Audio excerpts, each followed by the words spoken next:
Hello, this is Series 11, and we are on the second episode of our World War One sort of thingy, doofer. Just things for you to be aware of. If you go over to Grendel Press, there are some amazing horror writers over there. A great book is The Midnight Labyrinth. It's got a lot of their writers because it's an anthology. So if you give it a go, so go down to the link below in the description. We were on the Old Man podcast. We had Greg on there with his book Il Lupo, and we had me on there talking nonsense. So you can go and check that out. We'll put a link down below. Apart from that, really enjoy the show. You know, we do like you a lot, and thanks for the support because it's really it's just nice, isn't it? It's just nice to be like sort of supported. Yeah, okay, I'm getting the idea out. Yep, I'll shut up. Bye.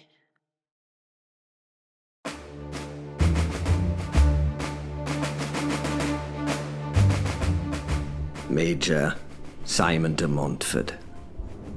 That evening, I asked to be given digs at the camp. I had some issues to deal with here. It was not the happiest camp after the retreat and madness of Mons, but it would do. I'd much rather be somewhere alone. No one to disturb me but my horse, but I'm here to do a job. War is often my job. War stirs the shit pot of the occult world, bringing the worst things to the surface. Must be the paranormal energies or some similar unknown nonsense. Who knows? And I wasn't going to use the scientific method to find out. Not when one of the variables is war. Although maybe I could do it on a tiny level, with ants. Create a war with ants. Ridiculous. I'd drunk my coffee and eaten something I think was food before coming back to meet with the private, the werewolf, to hear the rest of his tale. It was 11 o'clock in the morning. I had half a bottle of Bell's Reserve to help me sleep. In this case, I had half a bottle of Bell's to take the edge off whatever this feeling was I was feeling that it made me feel. Oh, I know, Bell's these days doesn't have the best reputation as a blend, but back then it was a very fine drink indeed. I'd met Friedrich Nietzsche at the end of his life. I liked his form of madness. He had many good thoughts. One of them was that drugs and alcohol are a crutch to stop human suffering, and that suffering is needed to succeed. I agreed, but then offered, "You don't need to suffer all the time, do you, old chap?" Private Clarence Smith, an uncommon name followed by a common one, had given me a little clue about what had brought about the werewolf in him. He'd told me about his transformation, and then the butchery that he took part in. I took out my small leather cylindrical case which held 4 steel cups and a small funnel to refill my flasks. I filled my cup and, as the Americans say, necked it. I refilled it and, I have to admit, begrudgingly offered one to the young man. Well, thankfully he waved it away, saying some absolute nonsense about it being too early or something equally ridiculous. As I was saying, sir, the angel had brought me some help, and it worked out for me, this giant black wolf ghost thing. It just happened walk through sandbags at Nest and fruit bodies and what were left at Vickers. It kind of paused when it saw Angel. They looked at each other for some time, and then they did, sir. I'd seen a wolf at London Zoo, but this were bleeding huge. Carry on, Private. It was so dark that it soaked up the light of the last evening lamp and then shone it out through its blazing eyes. Sir. I knew I should have been scared, shouldn't I? But I should have been scared, shouldn't I? Shouldn't I? Sir, shouldn't I? I nodded, not to reassure him, but to get him to continue. Nothing was said between Angel and Ghost, but I think something was said, because just that I couldn't hear it, what it was that they said, like, didn't it? If that makes sense, like. Again, I nodded. Then the big black thing just turned into a choking mist that poured into me. There was rumours about poison gas, and I was wondering if they poisoned me and made me see her and it like. He spat the word it. But now I grew and sprouted hair all over me. I felt my face change shape, and I felt so strong. It was right invigorating. So it was. It weren't painful. It really weren't. It would just. Invigorating, I said. The angel was watching all this with like a strange face. It looked like she was bored. She did. She'd seen this thing happen a lot of times. Like, then the next minute, Ness was full of Jerry and their bayonets. They paused when they seen me. They did. They stopped and stared. The angel stood up and held a bow of light in her hands. She shot a bit of like lightning at one of the soldiers who was still frozen, and that bit went through him. Missed me by a gnat stick, didn't it? Begging your pardon, foot language. It were right strange to see men hit by lightning arrow. They stood for a while, all just felt at ground. It were fair strange, sir, when they hit floor. What went silent for me. I didn't know what to do, so I looked up at her and she smiled and directed me to go over the sandbags. Go and create some hell, she said before I went in. I wanted to hurt and kill. I wanted to. I really did. I was looking forward to it, sir. That's not good, is it, sir? Ah, fuck, I said, draining and refilling the cup. Wing Commander Montgomery Fortescue, yes. Should be retired, but not quite made it yet. The first time I met Simon? Really? Is that something you're interested in? Well, of course I'll tell you. Well, you do know that he's a professor, don't you? Yeah, well, anyway. I met him at Montrose Air Station in 1913. You've never been to or seen a place, have you? Like a patch of wind-blown nothing on the Scottish coast. Sort of place where the mist comes in sideways and the seagulls look like they've been planning something unspeakable for weeks and rather do the unspeakable to your chip's supper if they get a chance on the harbour. Flying rat bastards. Mind to take the purdies to him. Bloody yoghurt weavers would be in uproar, though. I met a vegan the other day. Mrs. said he had a man bun of all things. Why is it a man bun? It's a bun. Is it not sexist to say that it's a man bun? See, I'm wake, woke, or whatever it is. Anyway, Montrose was the first proper RAF base in the country. Well, it wasn't technically the Royal Air Force back then. Planes were sort of recent and new in the army. We were the Royal Flying Corps. I miss those days when planes were held together with horseshoe, wire, string and hope. So much hope. Good days. The air then smelt of oil, sea salt and the fear of newfangled contraptions we were supposed to fly. Great things to fix, mind. Pliers and a 3/8-inch spanner could sort anything back then. Pilots laugh these days at the wicker basket seats we had. Best kind, in my opinion. Drains easy on the longer flights, if you get a chap's meaning. I was in Montrose to train men to handle those biplanes without sort of decapitating or killing themselves. Basically, would tell them not to touch the spinny round bit at the front and then send them up to learn on the job.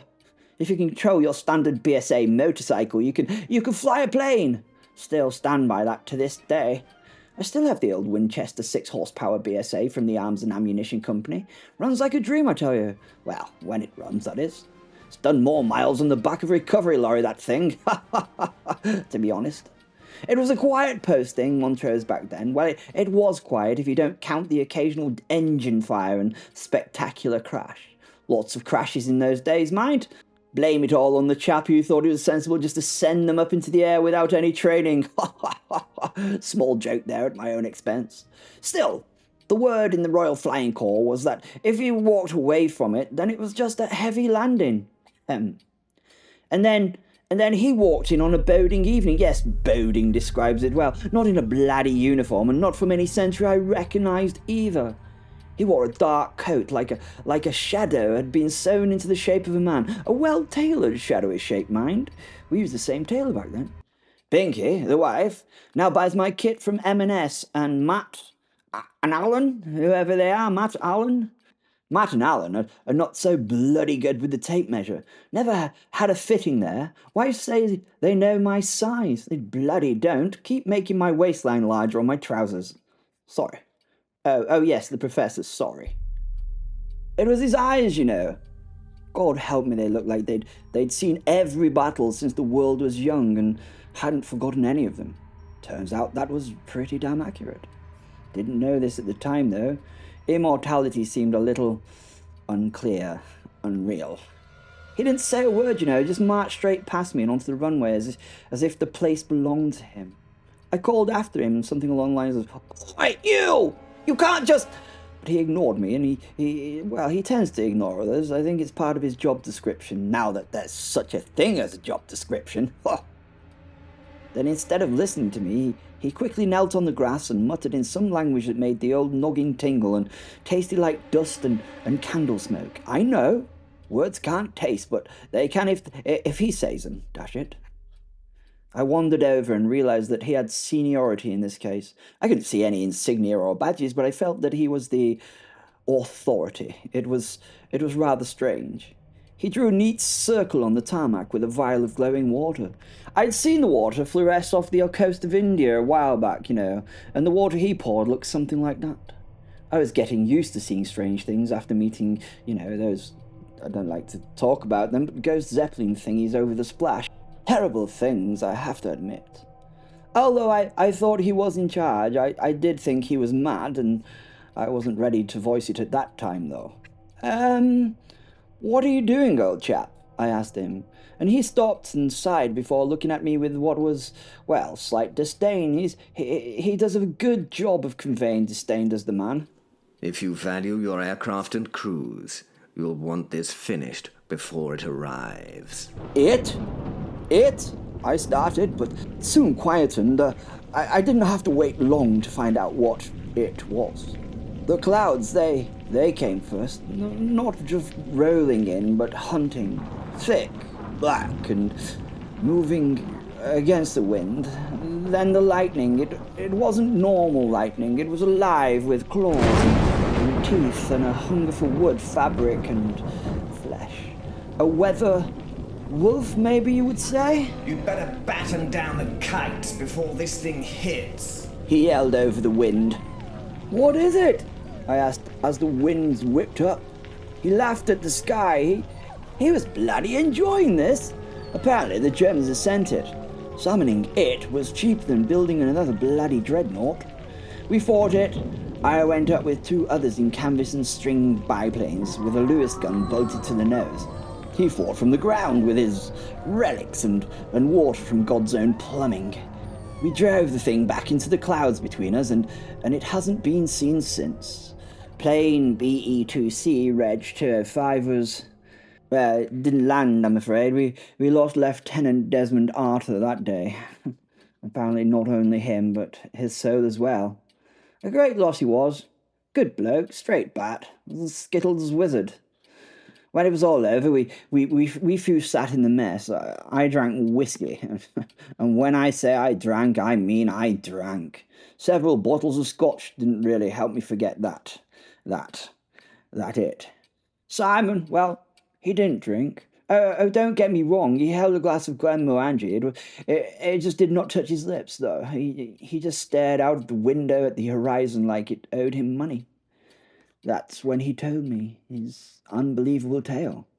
His name was Sir Simon de Montfort, and apparently he was the 6th Earl of Leicester. I thought he'd gone mad. Yes, the 6th Earl of Leicester. Yes, the one from the 1200s. He was a sinner, and then a crusader, then a man who drank from the Holy Grail and made a bargain with God himself. 2 centuries of fighting evil to pay for the things he'd done, and he had done some... Anyway, he was going to be immortal until the job was done. He became the world's foremost expert on supernatural baddies and those baddies' most dangerous enemy. I thought he had been banged on the head too often listening to this nonsense, but I had to take it for gospel. I had just fought it, the shadowy what's-its. And that night, between the smell of burnt fabric and the taste of sea salt in the air, he invited me to join something new. The Special Occult Service. Save our souls. Now I admire him. I do admire the man, but Well, the man saved more lives and souls than I can count, but I've seen how he works. He's brutally efficient. He's bloody ruthless, mind. He'll burn down a village to kill the thing hiding in it and not care about the consequences. And then he seems to just be able to walk away without looking back. He says the good of the world is worth any price. I wonder how he defines the good. Perhaps he's right. I am glad I don't have to judge it and can just follow orders. I've always wondered whether centuries of war have stripped away everything human in him. It's often frightening to spend time with him. He is something more. Still, that night at Montrose, with the wind howling and the lightning beast snarling at us, I saw why God keeps him around. Simon de Montfort doesn't just fight the dark. He drags it into the light. He nails it there and makes it scream on its way out.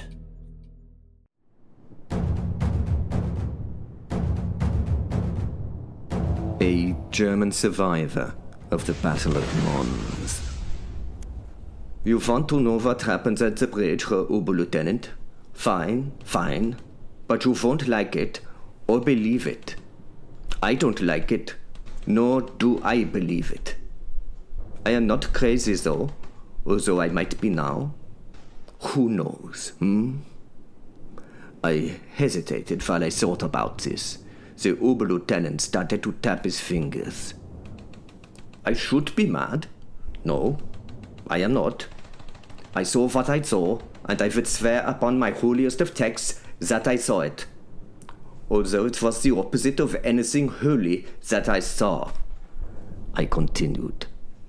I would swear I saw what I saw, on the lives of my children. I think I was trying to mentally justify this to myself far more than to the officer. It was evil. The British are evil. They use monsters and magic. They have either angels or demons on their side.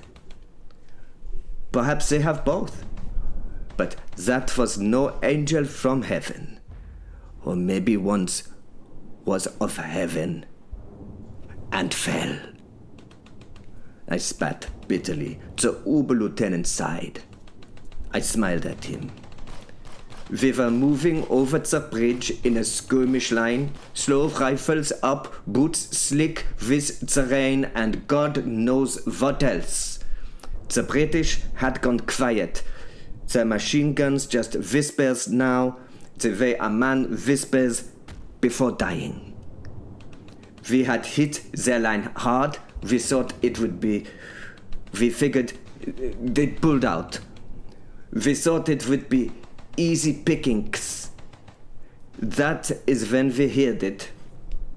A new and ungodly sound. A bass tone howl as though a hunt of hell had been released onto the battlefield. Come to think of it, maybe it was that very thing. A hunt of hell. It made me ignore the gunfire. It made me ignore the braying of the beasts as they bolted. I heard no more the symphony of pain from the dying men. All I could focus on was that noise. No, noise is too simple a word. I will try to describe it to you, Oberlieutenant, so you can add it to your notes.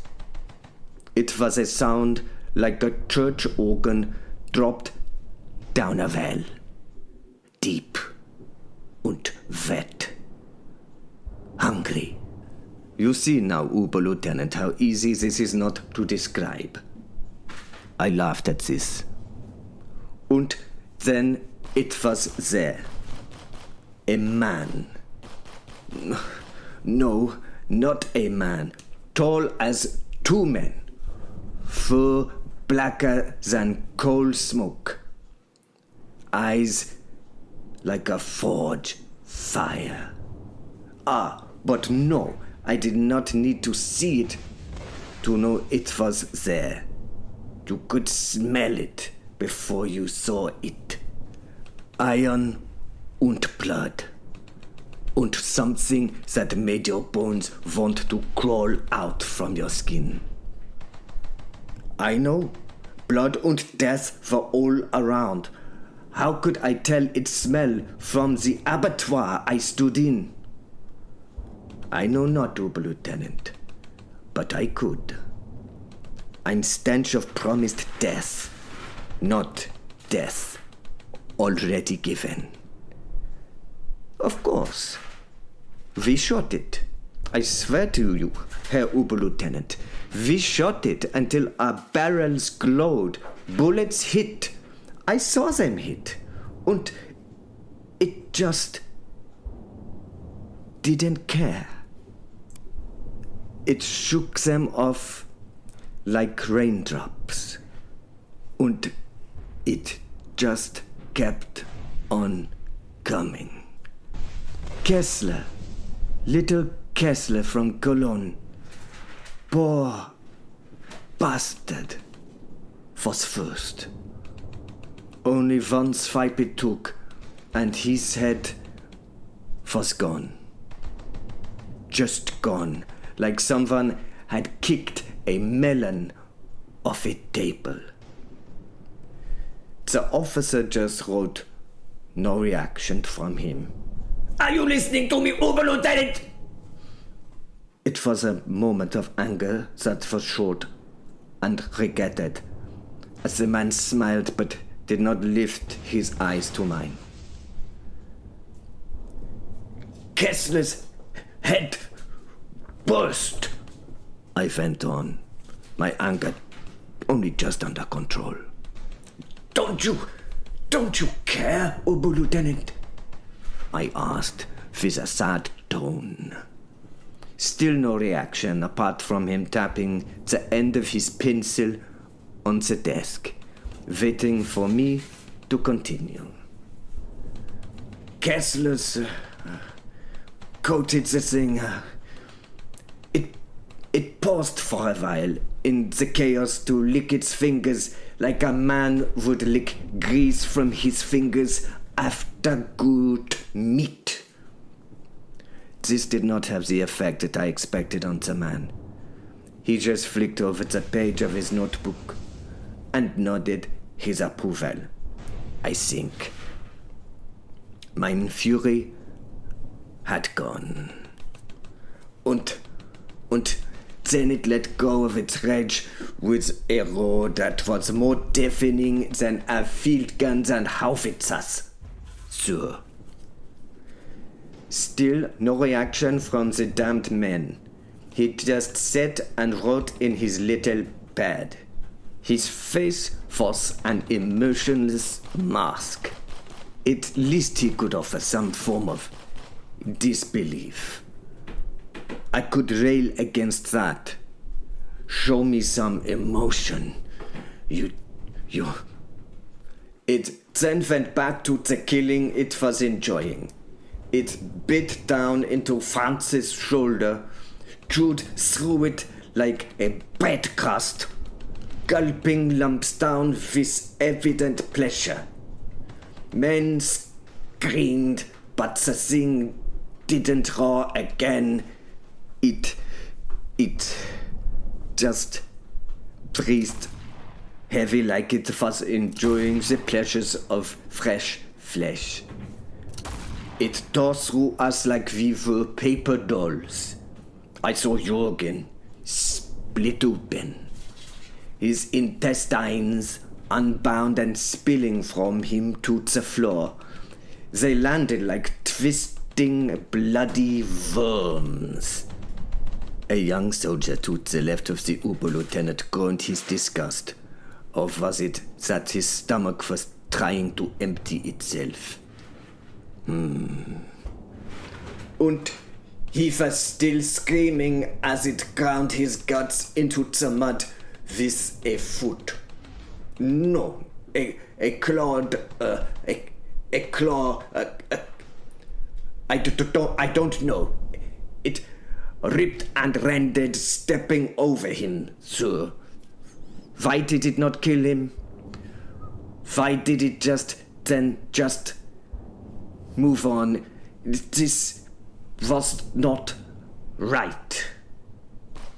The Oberlieutenant looked at me, met my eyes, brought the end of the pencil to his lips. I thought that he was going to speak, and then he just shrugged and took the pencil back to his notebook. I could feel that my mouth hung open. I felt...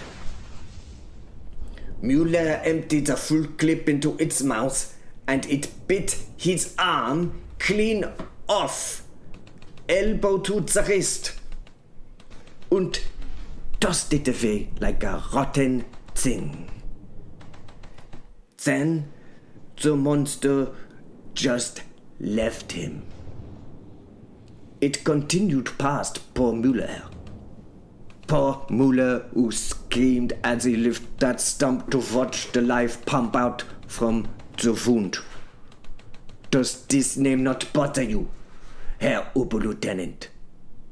Mueller was 18 years old. God damn you. I thought that this time I had gone too far. The officer reached inside his jacket in a professional manner. I thought this was the end for me. The weapon would be pulled, and I would be silenced by a single shot. I watched. Time slowed. Then sped up once more as he brought out an oval flask, drinking from it gratefully and resealing it with care.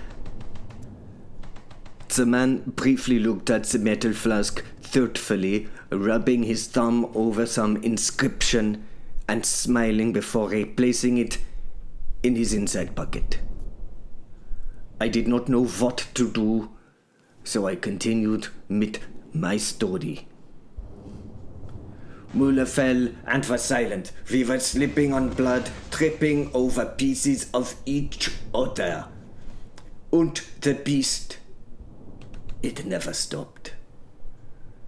Just kept ripping, chewing, spitting bone, swallowing flesh. Men were dying. I was hiding. I felt like a coward. But how could I fight that? It was not something I could hurt, never mind kill. I carefully crawled in the mud under the bridge and stayed there, praying, shivering with cold while it finished its foul task. When I came out, the river was full of bits of mine friends, turning slowly in the current like scraps of black cloth. Some parts I sickeningly recognized. I dropped into ein hush. This monologue had exhausted me. And at this moment, I stayed silent. After some time, the officer with no name other than Oberlieutenant must have thought I had finished my story. He closed his notebook and passed it to the private next to him, who passed him his great coat in return.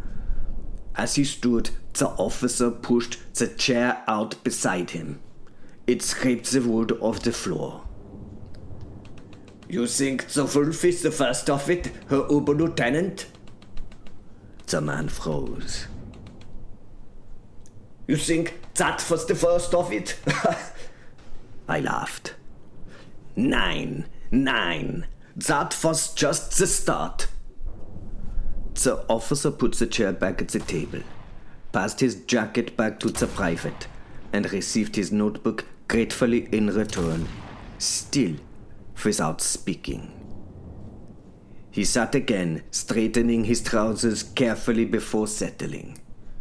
Once ready on a fresh page, he nodded at me with a smile indicating that I should continue. I didn't see her at first, Herr Oberlieutenant. Not until I stood up from the mud, knees shaking, piss, warm, in my trousers. The wolf had gone further down the bridge, tearing men apart like toys, and that is when I saw her, as she rose up onto the sandbag defenses. She wasn't like any woman I had ever seen before. Beautiful, yes, like the Madonna painted by a drunk saint, but there was something behind it. Something sharp, like she was carved out of terror itself. Her hair was black as a raven's wing, eyes red, bright enough to burn the dark right out of the sky. And in her hands, God help me, was a bow that looked like it was strung from a line of pure starlight. The Oberlieutenant removed his cap and smoothed his greased hair, giving me a look that I could not read, and again took notes. She pulled it back on the bow that is, and the air went wide around her. The first bolt she loosened hit Sergeant Weber in the chest, and he didn't fall. He just vanished, and he was gone. 1 second he was there, the next he was a cloud of hot ash drifting down into the mud.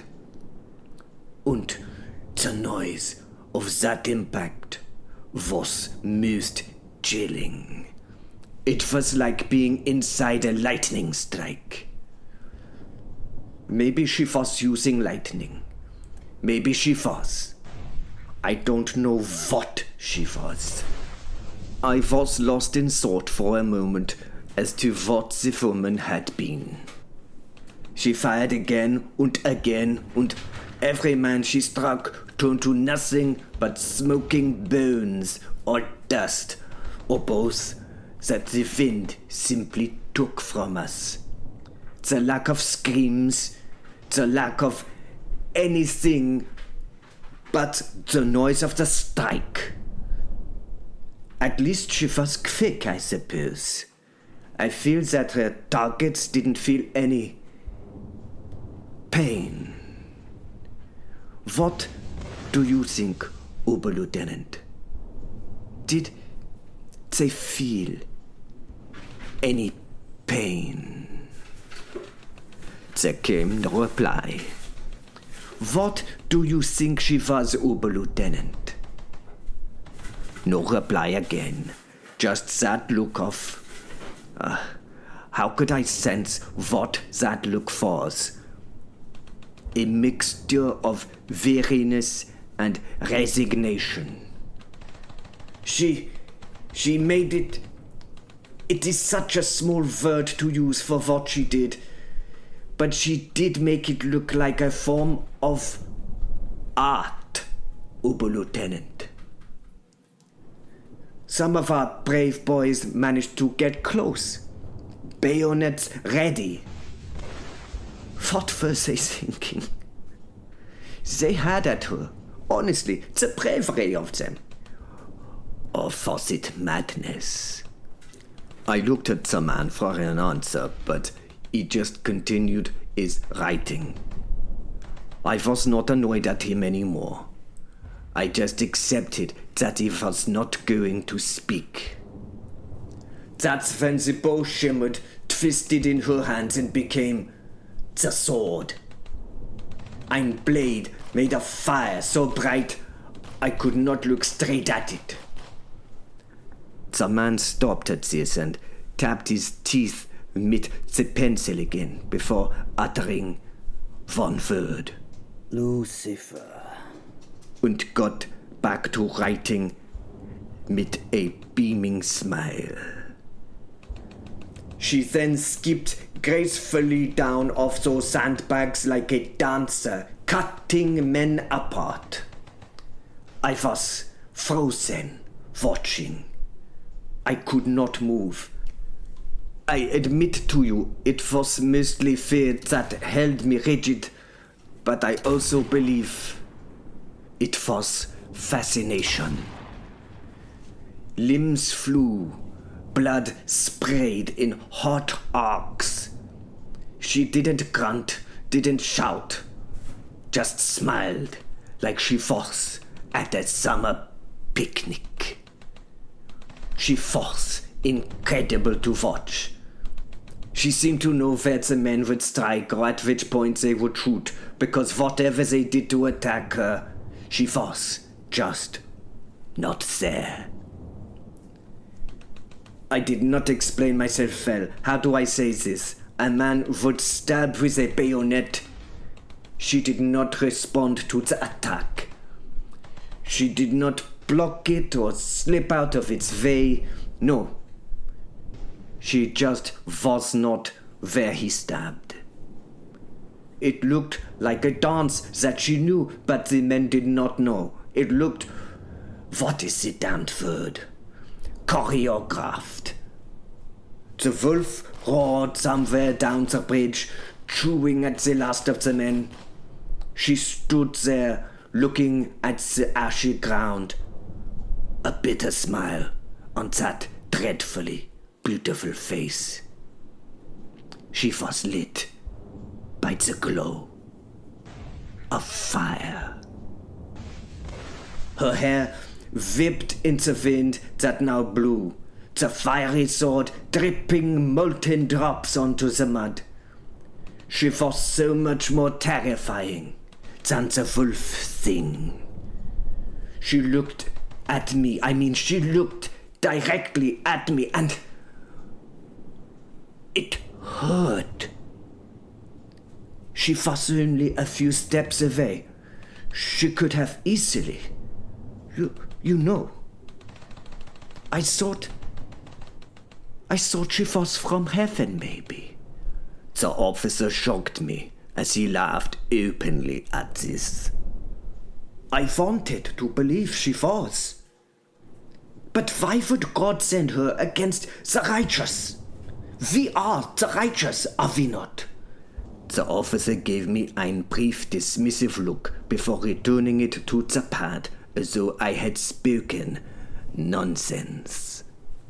But now, lying here in this bed, smelling the burnt skin in my memory, I am not so sure heaven sends things like that to men.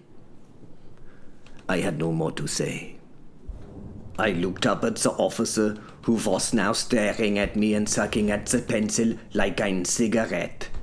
It looked strangely out of context, and I gave him a shrug. That is my story, I mumbled. He withdrew the pencil and looked at me as though he was trying to make up his mind about something.